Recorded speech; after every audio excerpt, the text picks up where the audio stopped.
What's up, you guys? If multiple kids and multiple holidays wasn't enough, I started on this project. I wanted to give you kind of like a behind the scenes look at what I've been up to here. I know that a lot of people are looking forward to the debate review, and I'm working on it now. But I had already started on a project when Dillanti agreed to our debate. The first time he turned us down, and so I started working on this project. And this used to be a screened-in porch. It's now our laundry room, and it's almost finished. So I started working on the debate review, and I'm going to split it up into a couple of sections to give it the full substantive value that I can give.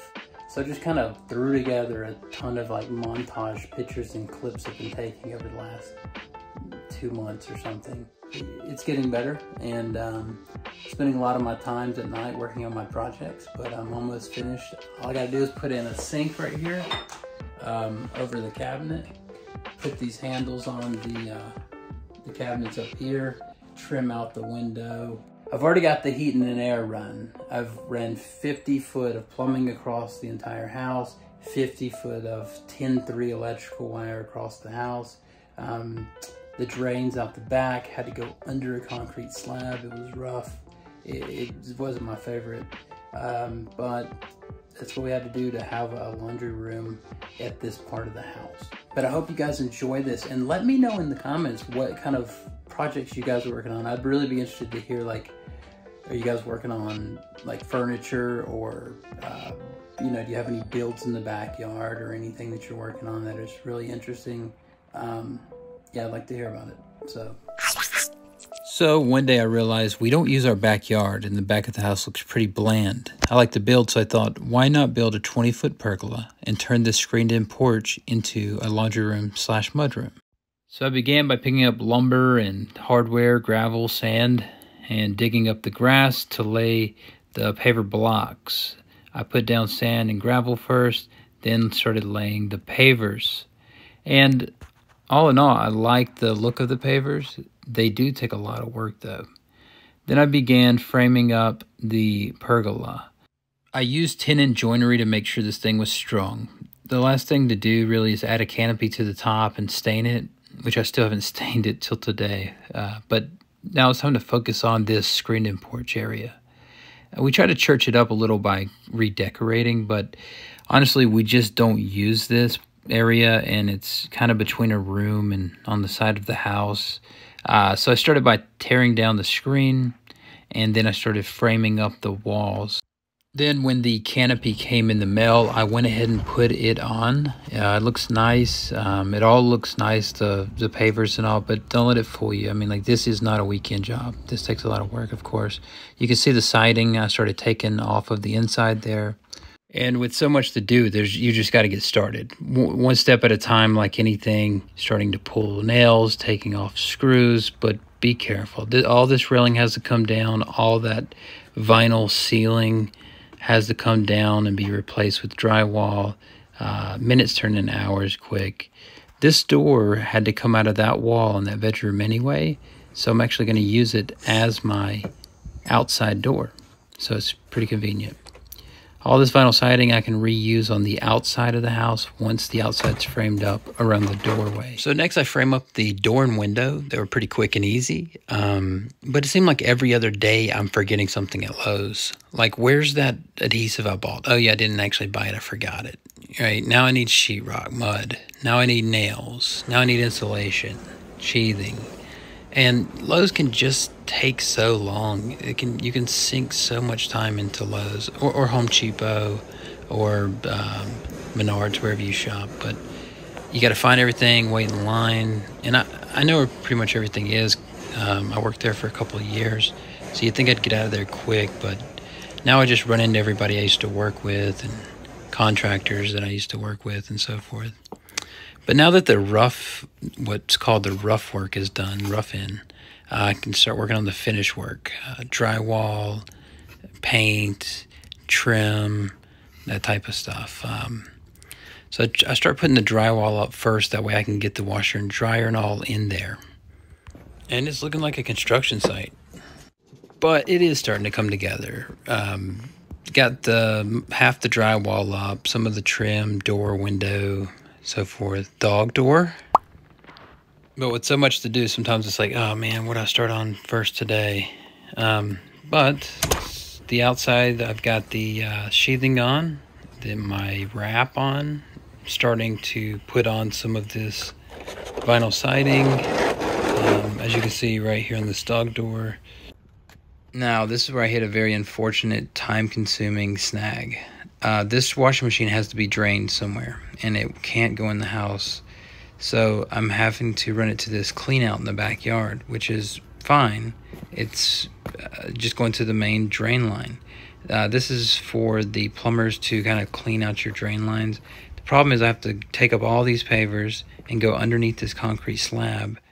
As you can see, I have a standpipe that I've already kind of started the hole with.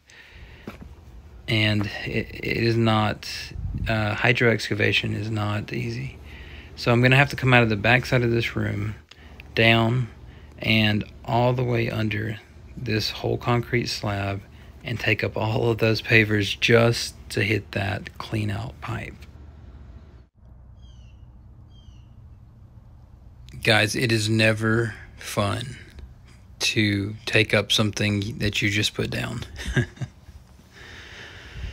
I mean, I guess it had been about a month since I had put this down originally, but still it hurt having to dig it all back up. Once that 2-inch drain line comes down, it'll hit this clean out. It's a 4-inch, and the clean out goes to your drain line, which all of your wastewater goes to from your house, and it carries it to the main drain line for the neighborhood.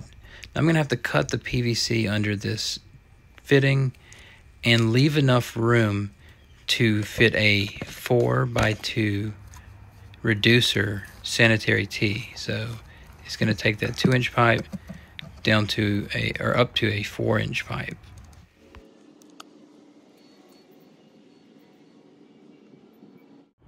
Okay, now I've got the pipe run, and I have a coupling put on there. It runs down and hits that 45-degree bend and dumps down into that clean out. Whew, was I glad that was over. And I didn't even show you the hardest part where I had to go under that concrete slab with the pipe. But now I'm gluing up an interior pipe. This is actually going to go to a sink. So I'm draining the washer and I'm draining a sink here that's going to sit between the washer and dryer. So the drain water from the sink will go down through the sanitary tee into this P-trap. Same thing for the washing machine. It will enter the drain in this washer box. My hot and cold lines will come from above, and once it hits this drain, it'll go over through these studs and down to the outside drain that goes under the concrete. And then this will be vented through the ceiling here. Here I'm actually gluing on the T's because I want the water to come in and go down to the washer box, and then I want it to run over through the stud to the sink lines. So I actually ran these lines up into the attic and all the way across the house, maybe about 50 foot or so, and I am tapping into these copper lines here. I'm going to use my pipe cutters to go ahead and cut the pipe, and I'm using a SharkBite T-fitting. So some people don't trust these fittings. They've been around for a while now, and they actually work pretty well. It's not my first option, but it'll be very easy, especially if I want to change this later.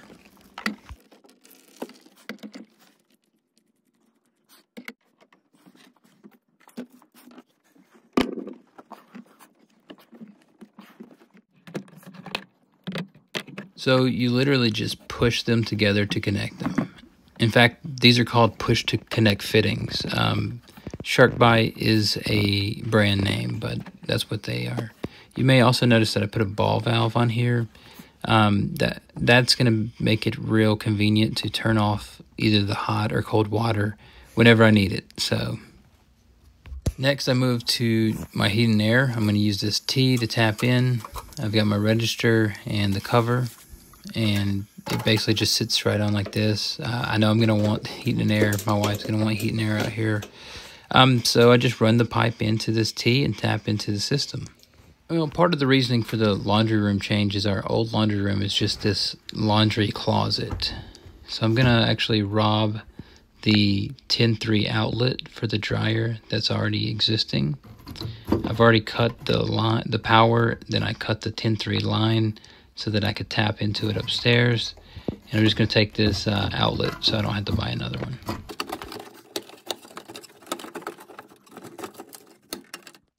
As you can see here, this is where I cut the 10-3 wire. I spliced them in a junction box using the correct size wire nuts. Please don't do electrical work if you're just not familiar. And I covered it and attached it here in the attic. Next, I started on flooring. I put down a vapor barrier and then a padded barrier and started to connect my flooring. I used a vinyl. And then I headed off again to Lowe's to pick up some cabinets. I cut my holes for the drain and the water lines, and the only reason I bought this cabinet really is because it's damaged slightly, so I got a really good deal on it. And then the countertops.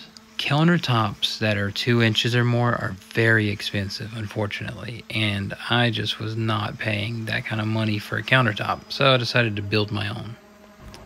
And just to give you an example of the prices, here are some butcher block countertops. And they're actually amongst the more cheap countertops, and they're still up in the $300 range. So I wasn't doing that. So what I did was I went to the millwork section and I got some poplar 1x12s, I believe, and I put a 1.5 inch strip across the front to give it that kind of thicker look. And unfortunately I had to laminate together 2 pieces of this poplar to get the depth that I needed, and I finished it with a polyurethane. Put a few coats of this on, and I think it really gave it a deep look. I might even say that it made this poplar pop. Sorry, I'm a dad, so that's the types of jokes that I tell.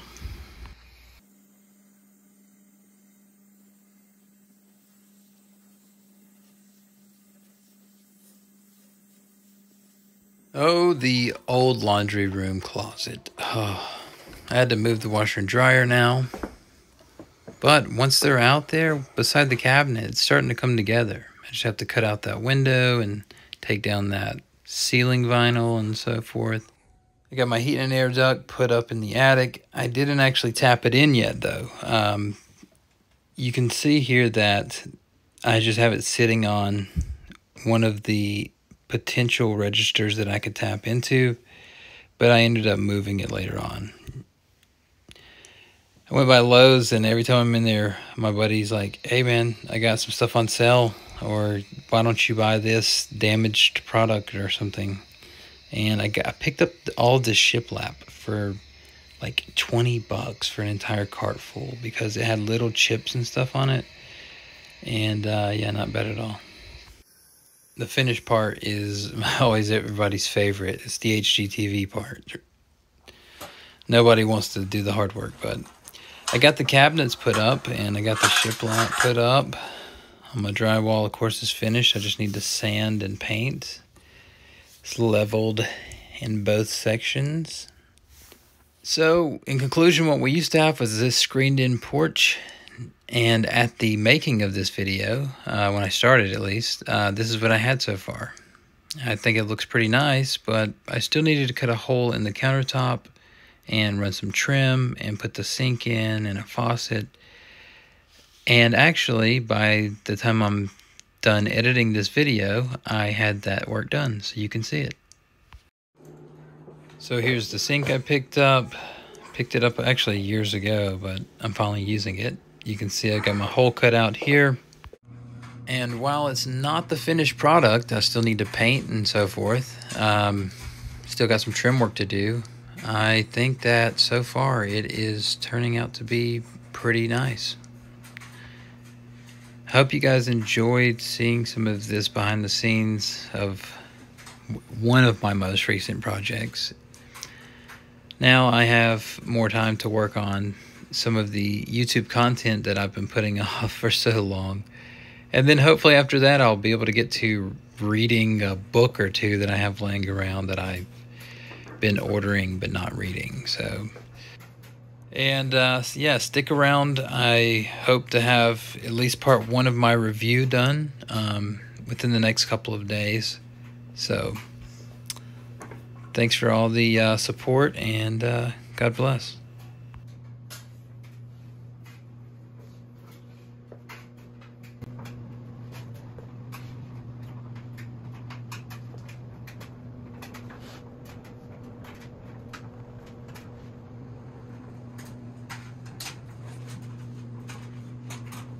You guys, I'm interested whether you enjoyed this type of content or not. Please let me know if you want to see more.